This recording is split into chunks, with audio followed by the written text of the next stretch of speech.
안녕하세요. 오늘은 신약 개발 과정에서 가장 중요한 단계인 임상시험에 대해서 알아보도록 하겠습니다. 우리가 약국에서 구입하는 모든 약은 이 과정을 거쳐야지만 사용할 수가 있고요. 그리고 최근에는 이 AI가 어떻게 도와주는지 살펴보도록 하겠습니다. 임상시험은 이렇게 지금까지 타겟 ID, 그 다음에 히트 디스커버리, 리드 옵티마이제이션, 그리고 프리클리니컬 테스트, 전임상 테스트까지 이게 진행이 되면 임상 허가를 받고 임상 1상, 2상, 3상을 진행하게 됩니다. 임상시험은 새로운 약이 사람한테 안전하고 효과적인지 확인하는 과정입니다. 쉽게 말해서 실험실에서 개발된 약이 실제로 환자에게 도움이 되는지 검증하는 단계라고 할 수가 있습니다. 예를 들어서 여러분들이 감기약을 개발했다고 가정해 봅시다. 이 약이 정말로 감기 증상을 완화시키는지 그리고 부작용이 없는지 확인하려면 어떻게 해야 될까요? 그건 바로 실제 사람에게 약을 투여하고 그 결과를 관찰해야 합니다. 그것이 바로 임상시험의 기본 개념입니다. 임상시험은 4단계로 나눌 수가 있는데 임상시험은 마치 학교에서 1학년부터 4학년까지 올라가는 것처럼 단계적으로 진행됩니다. 각 단계마다 목표와 방법이 다르고요.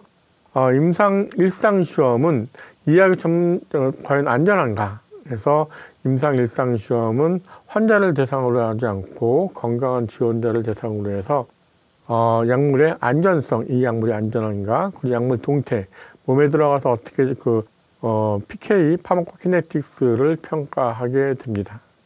근데 암 관련된 약물은 건강한 사람으로 일상을 하는 것이 아니라 환자를 대상으로 임상 1상을 실행을 해서 얼만큼 약물 농도를 높일 때까지 안전한지 확인을 하게 됩니다.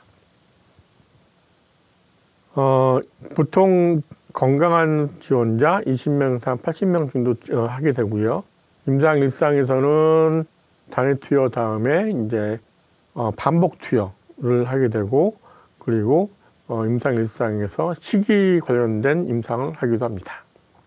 그 다음에 임상 2상은 소규모 환자 대상으로 한다고 하는데 이제 1상보다 많은 환자를 대상으로 해서 약물의 유효성, 용량, 안정성을 평가합니다. 그러면 이건 어떤 얘기냐면 이 약이 과연 약효가 있냐, 효과가 있냐를 판단하게 되는 것입니다. 그래서 임상 2상 같은 경우에는 보통 실제 질병을 가지고 계신 분들, 환자 100에서 한 500명 정도를 대상으로 해서 약의 효과와 그리고 적절한 용량을 확인을 하게 됩니다.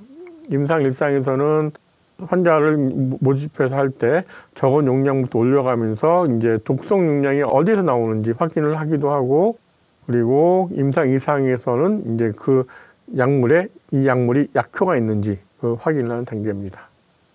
그러면 임상 2상에서 약효를 확인했는데 임상 3상이 왜 필요하느냐? 임상 3상은 대규모 환자를 대상으로 장기적으로 유효성과 안전성을 확증하는 단계입니다.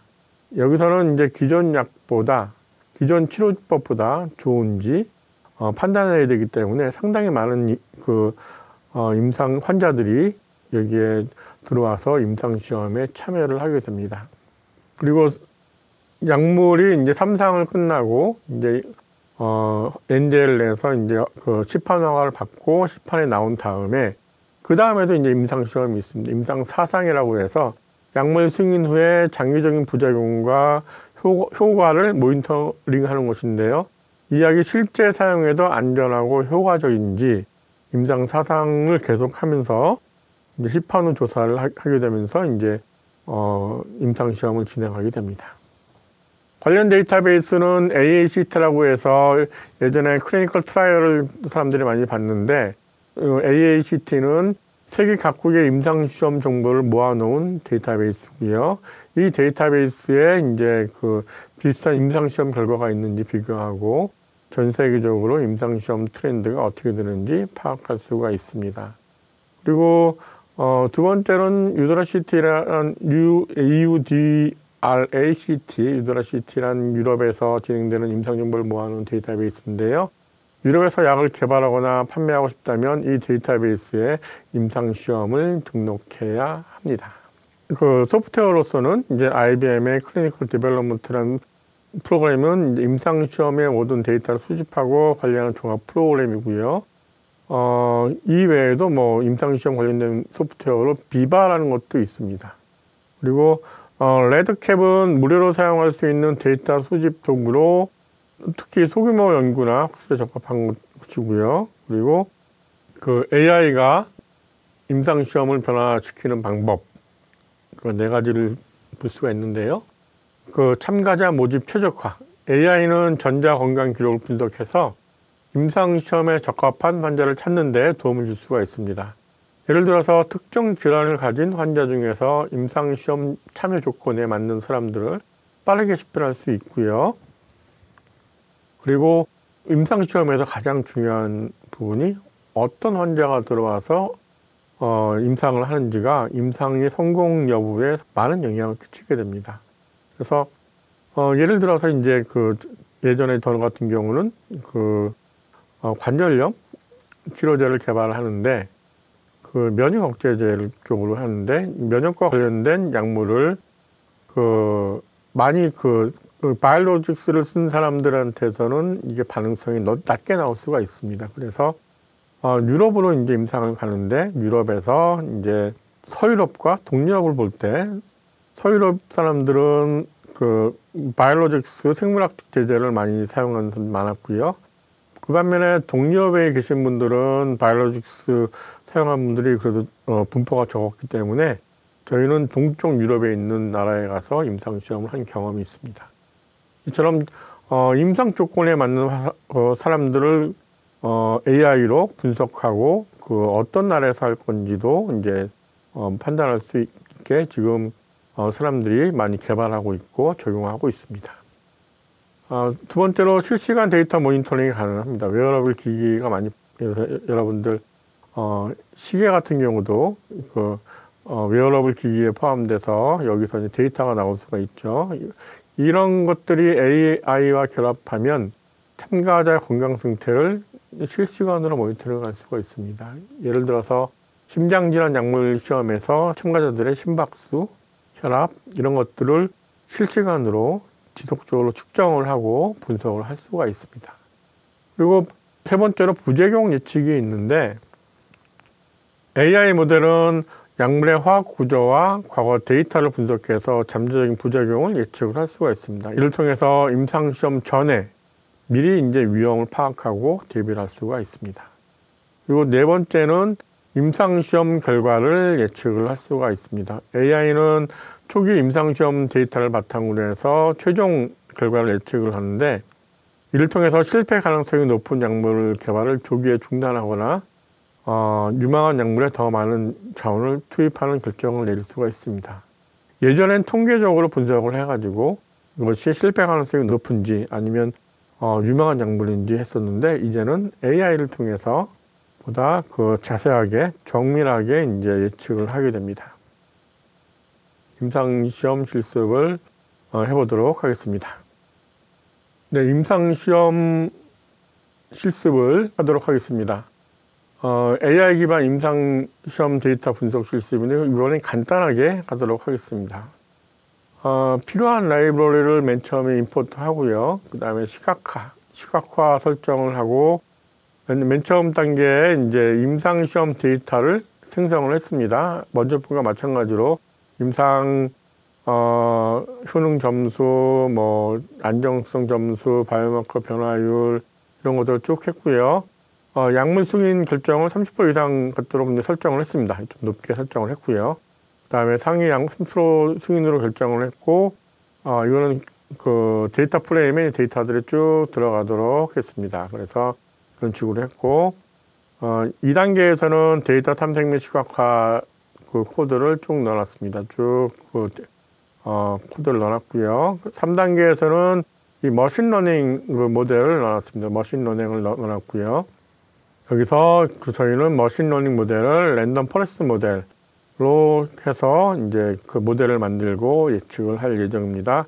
그리고 이 머신러닝 모델, 랜덤 포레스트 모델에 대해서 이제 그 평가, 평가를 또 해야 되기 때문에 이 평가하는 부분 이렇게 보고서에 넣어놨습니다.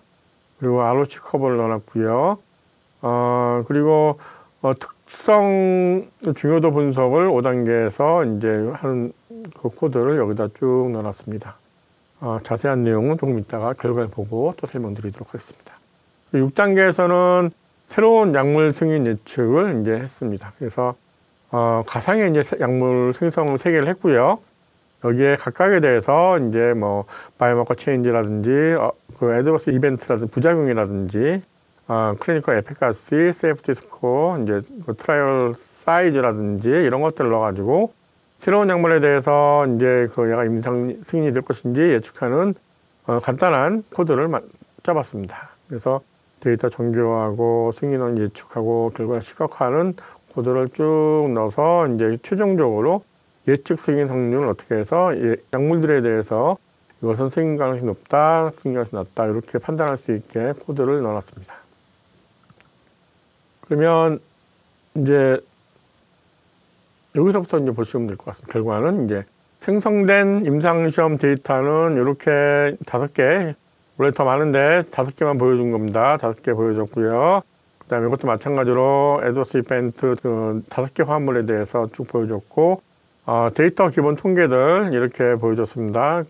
이쪽으로 이제, 이쪽으로 바이오마커 체인지, 애드버스 이벤트, 어플러벌 어쩌고저쩌고 해가지고 했고, 이제 승인 비율이 0.3%로 이제 이렇게 보면 에피커시 스코어가 높을수록 높은 것에 대해서 이제 어플러블이 더 많이 되는 걸 볼 수 있고요. 여기도 마찬가지로 세이프티 스코어가 높은 것들이 어플러블 스코어가 승인이 되는 것으로 지금 해놨습니다. 바이오마커 체인지는 별 크게 차이는 없고요. 그리고 그 어드버스 이벤트 레이트는 낮을수록 더 승인이 될 수 있는 것으로 지금 보여줍니다.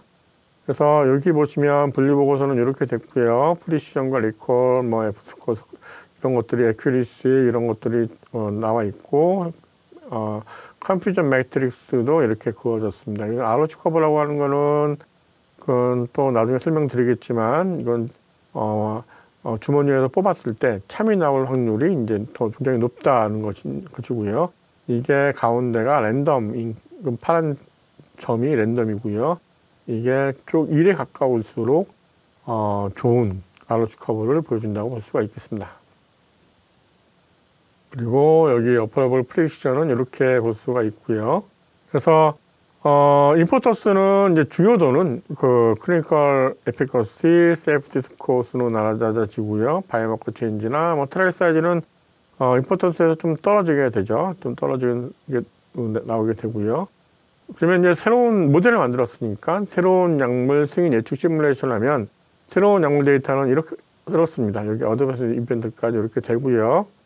그러면 여기 보시면 드럭 A 같은 경우에는 거의 97% 정도의 확률로 어플러블 가능성이 높고 C 같은 경우는 28% 그리고 B 같은 경우는 거의 2% 정도의 어플러블 승인 가능성이 있는 것으로 예측이 됐습니다. 그래서 드럭 A는 승인 가능성이 높고요. 드럭 B는 승인 낮고 드럭 C도 승인 가능성이 낮게 예측이 됐습니다.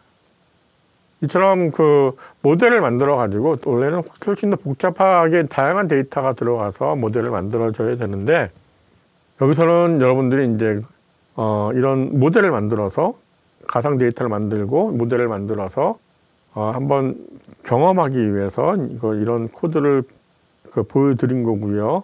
이 코드는 공유 폴더에 올려놓도록 하겠습니다. 간단하게 실행할 수 있는 것이기 때문에 이건 실행을 하면 보통 한 1분 정도 아마 소요가 될 거예요. 간단하게 될 거고. 실제로 임상 데이터가 있다고 하면 임상 데이터를 고려해서 코드를 변형을 해서 사용할 수도 있을 겁니다. 그럼 실습은 여기서 마치도록 하겠습니다. 임상시험은 계속해서 발전을 하고 있습니다. 그래서 예전에는 그 임상을 단계적으로 하기도 했는데 이제는 암땰뷸런스 스터디라고 해서 임상을 병행하면서 교차하면서 임상 일상에서도 단회 투여 중간에 다이어트가 이제 그 용량에서 들어갈 수 있는 그 엄브렐라 스터디 같은 것들이 이제 개발되고 있고 많이 그 적용되고 있습니다. 이런 식으로 임상시험에서 발전하고 있고요. 디지털 기술과 AI 발전으로 더 효율적이고 정확한 임상시험이 좀 가능해지고 있습니다. 그래서 환자 중심의 접근법도 강화되고 있고요. 향후 미래 임상시험은 아마도 이제 이같이 발전할 것 같습니다. 분산형 임상시험. 참가자가 병원에 자주 방문하지 않고도 집에서 참여할 수 있는 임상시험이 늘어날 것으로 예상을 하고 있습니다. 그리고 정밀의학이 발달하게 되면 개인별로 유전적, 환경적 요인을 고려한 고객 맞춤형 임상시험도 아마 증가할 걸로 예상을 할 수가 있을 것 같습니다. 그리고 실제 임상 데이터 활용을 전자건강기록 그리고 웨어러블 기계 같은 걸 통해서 실생활에서 수집된 데이터를 임상시험에 활용하는 사례가 늘어날 것으로 예상이 됩니다. 그리고 이런 데이터들이 이제 많이 데이터가 늘어날 것이기 때문에 AI 기반으로 이런 의사결정을 또 많이 하게 될 것으로 예상할 수가 있을 것 같습니다. 약물 개발의 모든 단계에서 AI가 의사결정을 지원하는 역할이 커질 걸로 예상을 하고 있습니다. 이렇게 임상시험은 안전하고 효과적인 의약품을 개발하기 위해 필수적인 과정이고요. 이 과정을 통해 우리가 더 나은 치료법을 개발하고 더 많은 생명을 구할 수가 있을 겁니다. 여러분도 기회가 되면 임상시험에 참여해 보는 것도 고려해 보시고 그리고 여러분의 작은 참여가 의학 발전에 큰 기여가 될 수 있을 걸로 기대하고 있습니다. 네, 오늘 강의 여기서 마치겠습니다. 수고하셨습니다.